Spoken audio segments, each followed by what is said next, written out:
کفارہ بتایا جا رہا ہے۔ جو لوگ اپنی بیویوں سے زہار کریں پھر اپنی اس بات سے رجوع کریں جو انہوں نے کہی تھی، یعنی اپنی اس غلطی کی تلافی کرنا چاہیں، تو قبل اس کے کہ دونوں ایک دوسرے کو ہاتھ لگائیں ایک غلام آزاد کرنا ہوگا، یعنی یہ کفارہ ہے۔ اس سے تم کو نصیحت کی جاتی ہے، یعنی تاکہ تم ایسی لغویات کو چھوڑ دو، اور جو کچھ تم کرتے ہو اللہ اس سے باخبر ہے۔ اور جو شخص غلام نہ پائے یعنی غریب ہو، وہ 2 مہینے کے پے در پے یعنی مسلسل متواتر روزے رکھے قبل اس کے کہ دونوں ایک دوسرے کو ہاتھ لگائیں، یعنی تعلق قائم کرنے سے پہلے۔ اور جو اس پر بھی قادر نہ ہو یعنی یہ بھی ہمت نہ ہو، بوڑھا ہے، بیمار ہے، روزے نہیں رکھ سکتا، تو کہا جا رہا ہے 60 مسکینوں کو کھانا کھلائے۔ ذَلِكَ لِتُؤْمِنُوا بِاللَّهِ وَرَسُولِهِ وَتِلْكَ حُدُودُ اللَّهِ، یہ حکم اس لیے دیا جا رہا ہے کہ تم اللہ اور اس کے رسول پر ایمان لاؤ۔ یہ اللہ کی مقرر کی ہوئی حدیں ہیں، یعنی اس لیے بتائی جا رہی ہیں تاکہ حدود شریعت میں رہنا سیکھو، اور کافروں کے لیے دردناک سزا ہے۔ جو لوگ اللہ اور اس کے رسول کی مخالفت کرتے ہیں وہ اسی طرح ذلیل و خوار کر دیے جائیں گے جس طرح ان سے پہلے کے لوگ ذلیل و خوار کیے جا چکے ہیں، یعنی قوم فرعون، قوم لوط، قوم صالح، قوم ہود۔ ہم نے صاف صاف آیات نازل کر دی ہیں، اور کافروں کے لیے ذلت کا یعنی رسوا کن عذاب ہے۔ اس دن یہ ذلت کا عذاب ہونا ہے جب اللہ ان سب کو پھر سے زندہ کر کے اٹھائے گا اور انہیں بتا دے گا کہ وہ کیا کچھ کر کے آئے ہیں۔ وہ بھول گئے ہیں مگر اللہ نے ان کا سب کیا دھرا گن گن کر محفوظ کر رکھا ہے۔ وَاللَّهُ عَلَى كُلِّ شَيْءٍ شَهِيدٌ، اور اللہ ایک ایک چیز پر شاہد ہے، گواہ ہے۔ اب حزب الشیطان میں سے منافقین کا ذکر آ رہا ہے۔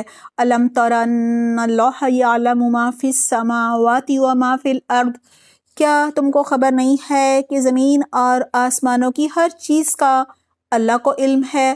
کبھی ایسا نہیں ہوتا کہ 3 آدمیوں میں سے کوئی سرگوشی ہو اور ان کے درمیان چوتھا اللہ نہ ہو، یا 5 آدمیوں میں سرگوشی ہو اور ان کے اندر چھٹا اللہ نہ ہو۔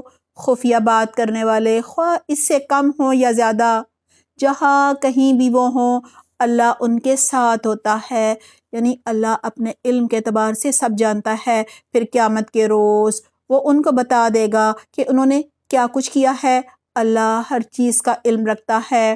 کیا تم نے دیکھا نہیں ان لوگوں کو جنہیں سرگوشیاں کرنے سے منع کر دیا گیا تھا؟ سورۃ النساء میں آیت نمبر 14 میں یہ آیت آئی تھی، یہ منافقین تھے۔ پھر بھی وہ وہی حرکت کیے جاتے ہیں جس سے انہیں منع کیا گیا تھا۔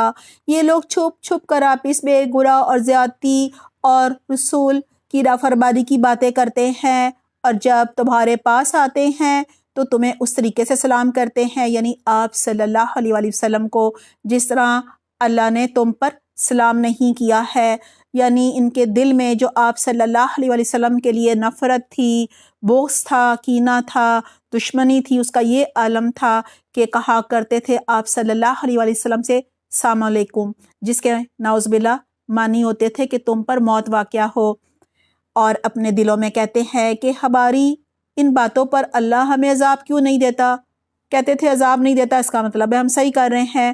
اللہ تعالیٰ فرما رہے ہیں حسبہم جہنم یصلونہا فبئس المصیر، ان کے لیے جہنم ہی کافی ہے، اسی کا وہ ایندھن بنیں گے، بڑا ہی برا انجام ہے ان کا۔ اب بتایا جا رہا ہے کہ سرگوشی ایک شیطانی عمل ہے۔ ہاں، صدقے کی تلقین کرنی ہو، اصلاح کرنی ہو تو کی جا سکتی ہے۔ یا ایھا الذین آمنوا اذا تناجیتم، اے لوگو جو ایمان لائے ہو، جب تم آپس میں پوشیدہ بات کرو یعنی سرگوشی کرو تو گناہ اور زیادتی اور رسول صلی اللہ علیہ وآلہ وسلم کی نافرمانی کی باتیں نہیں کرو، بلکہ نیکی اور تقویٰ کی باتیں کرو، یعنی صدقہ دینے کی یا اصلاح کرنے کی تلقین کرو، اور اس اللہ سے ڈرتے رہو جس کے حضور تمہیں حشر میں پیش ہونا ہے۔ کانا پھوسی تو ایک شیطانی کام ہے، یعنی سرگوشی کرنا شیطانی عمل ہے، اور وہ اس لیے کی جاتی ہے، یعنی کاناپھوسی کہ ایمان لانے والے لوگ اس سے رنجیدہ ہوں، یعنی وہ دکھی ہو، غمگین ہو کہ شاید ہماری بات کی جا رہی ہے، حالانکہ شیطان اللہ کے حکم کے بغیر کچھ بھی نقصان نہیں پہنچا سکتا، اور مومنوں کو اللہ ہی پر بھروسہ رکھنا چاہیے۔ اب اہل ایمان کو تہذیب سکھائی جا رہی ہے، یعنی کوئی مجلس میں آئے تو جگہ نہ ہو تو بھی ہل جل کرنی چاہیے۔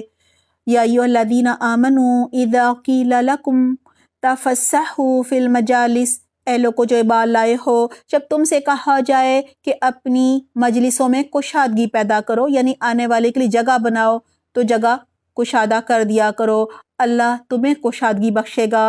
اور جب تم سے کہا جاؤ کہ اٹھ جاؤ تو اٹھ جایا کرو۔ اب بتایا جا رہا ہے اگر کسی مجلس میں سب کا ایمان برابر ہو، سبھی اہل ایمان ہو، تو پھر علم کی بنا پر فضیلت دی جائے گی۔ تو بے سے جو لوگ ایمان رکھنے والے ہیں اور جن کو علم بخشا گیا ہے، اللہ ان کو بلند درجے عطا فرمائے گا، اور جو کچھ تم کرتے ہو اللہ کو اس کی خبر ہے۔ اے لوگو جو ایمان لائے ہو، جب تم رسول سے تنہائی میں بات کرو، یعنی کوئی کان میں بات کرنا چاہو، تو بات کرنے سے پہلے صدقہ کر دو، یہ تمہارے لیے بہتر اور پاکیزہ تر ہے۔ البتہ اگر تم صدقہ دینے کے لیے کچھ نہ پاؤ تو اللہ غفور رحیم ہے۔ کیا تم ڈر گئے اس بات سے کہ تنہائی میں گفتگو کرنے سے پہلے تمہیں صدقات دینے ہوں گے؟ کہا جاتا ہے جب یہ حکم آیا تو پھر ان منافقین نے سرگوشی کرنی ہی چھوڑ دی۔ اس پر اللہ سبحانہ تعالیٰ یہ فرما رہے ہیں اور پھر یہ حکم منسوخ کر دیا گیا۔ اچھا اگر تم ایسا نہ کرو اور اللہ نے تم کو اس سے معاف کر دیا تو نماز قائم کرتے رہو، زکوٰۃ دیتے رہو، اور اللہ اور اس کے رسول کی اطاعت کرتے رہو، تم جو کچھ کرتے ہو اللہ اس سے باخبر ہے۔ آداب مجلس کے بعد اب حضرت محمد صلی اللہ علیہ وسلم کو اور پھر اہل ایمان کو منافقین کے حال سے آگاہ کیا جا رہا ہے، تاکہ مسلمان ان سے ہوشیار رہیں اور ان کی خصلتیں اور ان کی عادات کو پہچانیں، ان کے مال و دولت سے متاثر نہ ہو۔ اللہ سبحانہ تعالیٰ چاہتے ہیں کہ جو مومن ہیں وہ ان کے مال و دولت سے، ان کی نعمتوں سے، ان کی شان و شوکت سے، ان کی ترقی سے مروب نہ ہو جائیں۔ الم تر الی الذین تولوا قوما غضب اللہ علیہم، اے پیغمبر کیا تم نے دیکھا نہیں ان لوگوں کو چیرور دوست بنایا ہے، ایک ایسے گروہ کو جو اللہ کا مغضوب ہے، یعنی جس پر اللہ کا غضب ہوا۔ یہاں یہود کا ذکر ہو رہا ہے، وہ نہ تمہارے ہیں نہ ان کے، یعنی دو کشتیوں پر سوار ہیں، اور وہ جان بوجھ کر جھوٹی بات پر قسمیں کھاتے ہیں۔ اللہ نے ان کے لیے سخت عذاب مہیا کر رکھا ہے، بڑے ہی برے کرتوت ہیں جو وہ کر رہے ہیں۔ یہاں یہی بتایا جا رہا ہے، یہود کا ذکر ہے، چرے منافقین نے دوست بنا رکھا ہے۔ کہا جا رہا ہے وہ خود بھی ایمان لانے سے رکتے ہیں اور دوسروں کو بھی روکتے ہیں۔ انہوں نے اپنی قسموں کو ڈھال بنا رکھا ہے، یعنی قسمیں خوب کھاتے ہیں، جس کی آڑ میں وہ اللہ کی راہ سے لوگوں کو روکتے ہیں۔ اس پر ان کے لیے ذلت کا عذاب ہے۔ اللہ سے بچانے کے لیے نہ ان کے مال کام آئیں گے اور نہ ان کی اولاد، وہ دوزخ کے ساتھی ہیں، اسی میں ہمیشہ رہیں گے۔ جس روز اللہ ان سب کو اٹھائے گا، یعنی قیامت کے دن، وہ اس کے سامنے بھی اسی طرح قسمیں کھائیں گے جس طرح تمہارے سامنے کھاتے ہیں، کیونکہ جھوٹی قسمیں کھانے کی انہیں عادت پڑ چکی ہے جو پکی ہو گئی ہے، اور اپنے نزدیک یہ سمجھیں گے کہ اس سے ان کا کام کچھ بن جائے گا، یعنی جس طرح دنیا میں کام نکلتے تھے قسمیں کھانے سے یہاں بھی نکل آئے گا۔ اللہ تعالیٰ کہہ رہے ہیں خوب جان لو وہ پرلے درجے کے جھوٹے ہیں، شیطان ان پر مسلط ہو چکا ہے اور اس نے اللہ کی یاد ان کے دل سے بھلا دی ہے۔ وہ شیطان کی پارٹی کے لوگ ہیں، یعنی شیطان کا گروہ ہے۔ خبردار رہو، شیطان کی پارٹی والے یعنی حزب شیطان ہی خسارے میں رہنے والے ہیں۔ یقیناً ذلیل ترین مخلوقات میں سے ہیں وہ لوگ جو اللہ اور اس کے رسول کا مقابلہ کرتے ہیں۔ اللہ نے لکھ دیا ہے کہ میں اور میرے رسول غالب ہو کر رہیں گے۔ بے شک یقیناً اللہ زبردست ہے اور قوت والا ہے۔ اب اللہ کے گروہ کا ذکر آ رہا ہے، حزب اللہ کا۔ لا تجدوا قوما یؤمنون باللہ والیوم الآخر، تم کبھی یہ نہ پاؤ گے کہ جو لوگ اللہ اور آخرت پر ایمان رکھنے والے ہیں وہ ان لوگوں سے محبت کرتے ہوں جنہوں نے اللہ اور اس کے رسول کی مخالفت کی ہے، یعنی اہل ایمان اللہ اور اس کے رسول کے دشمنوں سے دوستی نہیں کرتے، خواہ وہ ان کے باپ ہوں یا ان کے بیٹے ہوں یا ان کے بھائی ہوں یا ان کے اہل خاندان۔ یہ وہ لوگ ہیں جن کے دلوں میں اللہ نے ایمان ثبت کر دیا ہے، یعنی ان کے دلوں میں ایمان راسخ ہو گیا ہے، مضبوط ہو گیا ہے، جم گیا ہے، اور اپنی طرف سے ایک اللہ نے ان کو روح عطا کر کے ان کو قوت بخشی ہے۔ وہ ان کو ایسی جنتوں میں داخل کرے گا جن کے نیچے نہریں بہتی ہوں گی، وہ ان میں ہمیشہ رہیں گے۔ رضی اللہ عنہم ورضوا عنہ اولئک حزب اللہ الا ان حزب اللہ هم المفلحون۔ اللہ ان سے راضی ہوا اور وہ اللہ سے راضی ہوئے، وہ اللہ کی پارٹی کے لوگ ہیں۔ خبردار رہو، اللہ کی پارٹی والے ہی فلاح پانے والے ہیں۔ ربنا جعلنا منہم، اللہ تعالی ہمیں بھی ان میں شامل فرمائے، آمین۔ اب ہم سورۃ الحشر کا آغاز کر رہے ہیں۔ بدری صورت ہے، 24 آیات اور 3 رکوع ہے۔ گزشتہ صورت میں حشر و نشر کا ذکر تھا، اس صورت کا نام ہی الحشر ہے، اور حشر کے جو معنی ہیں وہ ہوتے ہیں منتشر افراد کو، بکھرے ہوئے افراد کو اکٹھا کرنا یا بکھرے ہوئے لوگوں کو جمع کر کے نکالنا، اور مفسرین کی مختلف رائے ہے۔ کچھ کہتے ہیں اس سے مراد بنو نذیر کا مدینہ سے اخراج یعنی نکالنا ہے، اور کچھ کہتے ہیں جیسے حضرت عمر رضی اللہ عنہ کے زمانے میں یہود و نصارہ کو جزیرۃ العرب سے نکالا گیا، وہ مراد لیتے ہیں، اور پھر آخری حشر قیامت کے روز ہوگا، وہ تو اس سے مراد ہے ہی ہے۔ بسم اللہ الرحمن الرحیم، سبح للہ ما فی السماوات و ما فی الارض وہو العزیز الحکیم۔ اللہ ہی کی تسبیح کی ہے، پاکی بیان کی ہے ہر اس چیز نے جو آسمان اور زمین میں ہے، اور وہی غالب اور حکیم ہے۔ وہی اللہ ہے جس نے اہل کتاب کا کافروں کو پہلے ہی جمع کیا اور پہلے ہی حملے میں ان کو گھروں سے نکال باہر کیا، یعنی غزوہ بنو نذیر کا ذکر آ رہا ہے۔ تمہیں ہرگز یہ گمان نہ تھا کہ وہ نکل جائیں گے، اور وہ بھی یہ سمجھ بیٹھے تھے کہ ان کی گڑیاں یعنی جو ان کے مضبوط قلعے تھے انہیں اللہ سے بچا لیں گے، مگر اللہ ایسے رخ سے ان پر آیا جدھر ان کا خیال بھی نہ گیا تھا، یعنی ان کا گمان بھی نہیں تھا کہ وہ اس طرح مدینہ سے نکالے جائیں گے۔ اللہ نے ان کے دلوں میں رعب ڈال دیا، نتیجہ یہ رہا کہ وہ خود اپنے ہاتھوں سے ہی اپنے گھروں کو برباد کر رہے تھے، یعنی خود اپنے ہاتھوں سے گھروں کی جو بھی دروازے ہوتے ہیں، کھڑکیاں ہوتی ہیں، وہ سب توڑ رہے تھے اور مومنوں کے ہاتھوں بھی برباد کروا رہے تھے۔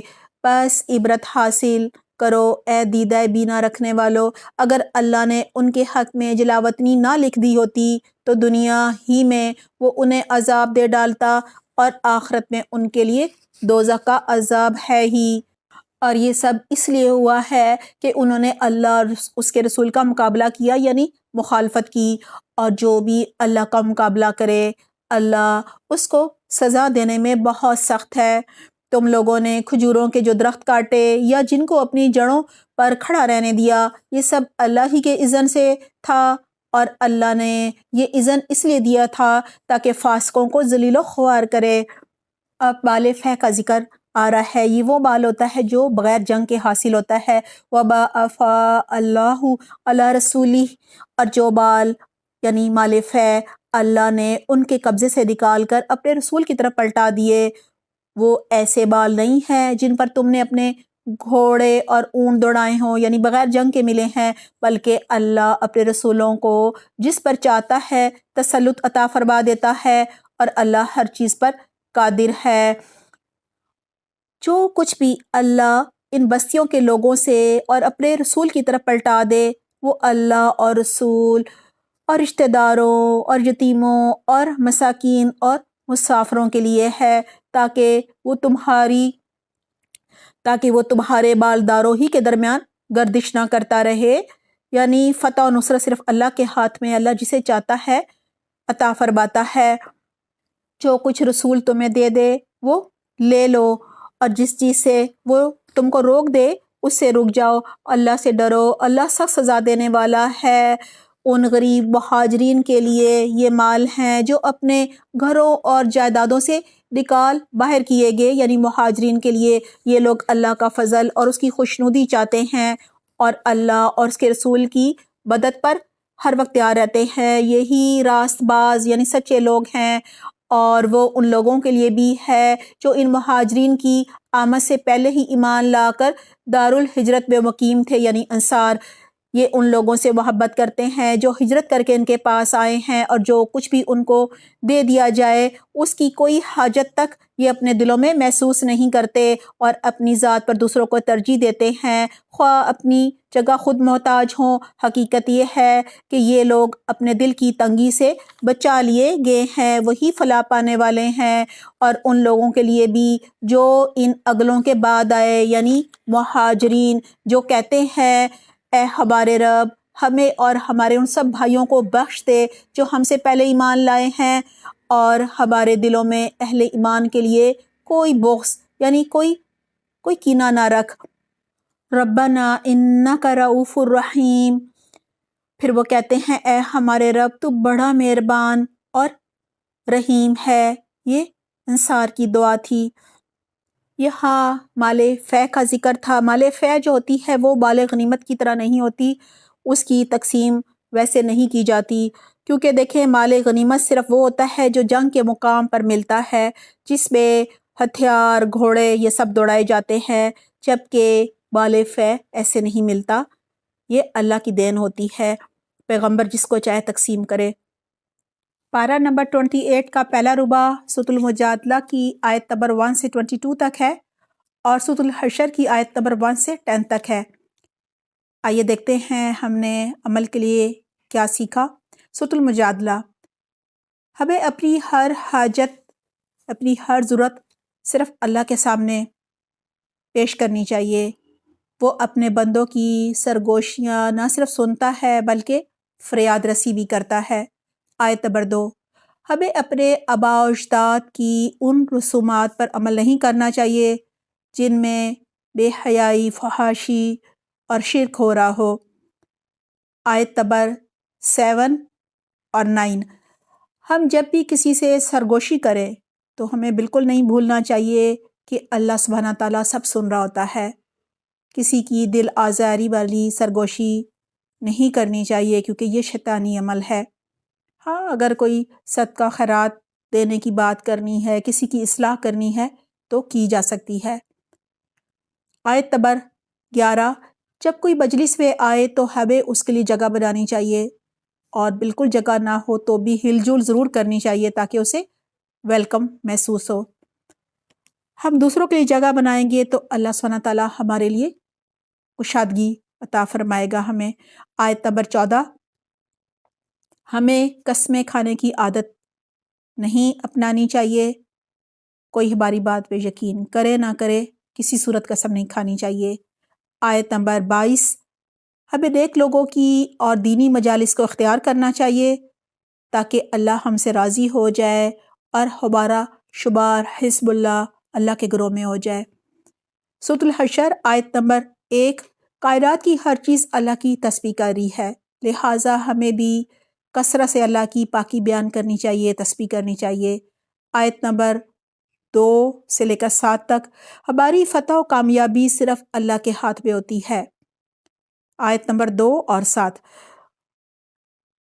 ہماری دوسرا جو ہے وہ اللہ کے ہاتھ میں ہے، اور اللہ ہی ہمارے دشمنوں کے دلوں میں خوف ڈالتا ہے اور ان کے دلوں میں ہمارے لیے رعب ڈالتا ہے۔ آیت نمبر 6، مال فے وہ مال ہوتا ہے جو بغیر جنگ کے مسلمانوں کے ہاتھ لگتا ہے، لہٰذا یہ مال کسی مسلمان کو بھی نہیں دیا جاتا بلکہ وہ اللہ اور رسول کا ہوتا ہے، رسول جسے چاہے دے۔ آیت نمبر 10، ہمیں بھی اپنے مسلمان بھائیوں کے لیے بخشش کی دعائیں کرنی چاہیے، اور یہ بھی دعا کرنی چاہیے کہ اللہ تعالیٰ ہمارے دلوں میں جو بھی ایک دوسرے کے لیے کوئی بغض کینہ ہے تو اسے نکال دے، یعنی ہمارے دلوں میں الفت پیدا کر دے، ہمارے دل ایک دوسرے سے جوڑ دے۔ آمین، اللہم آمین۔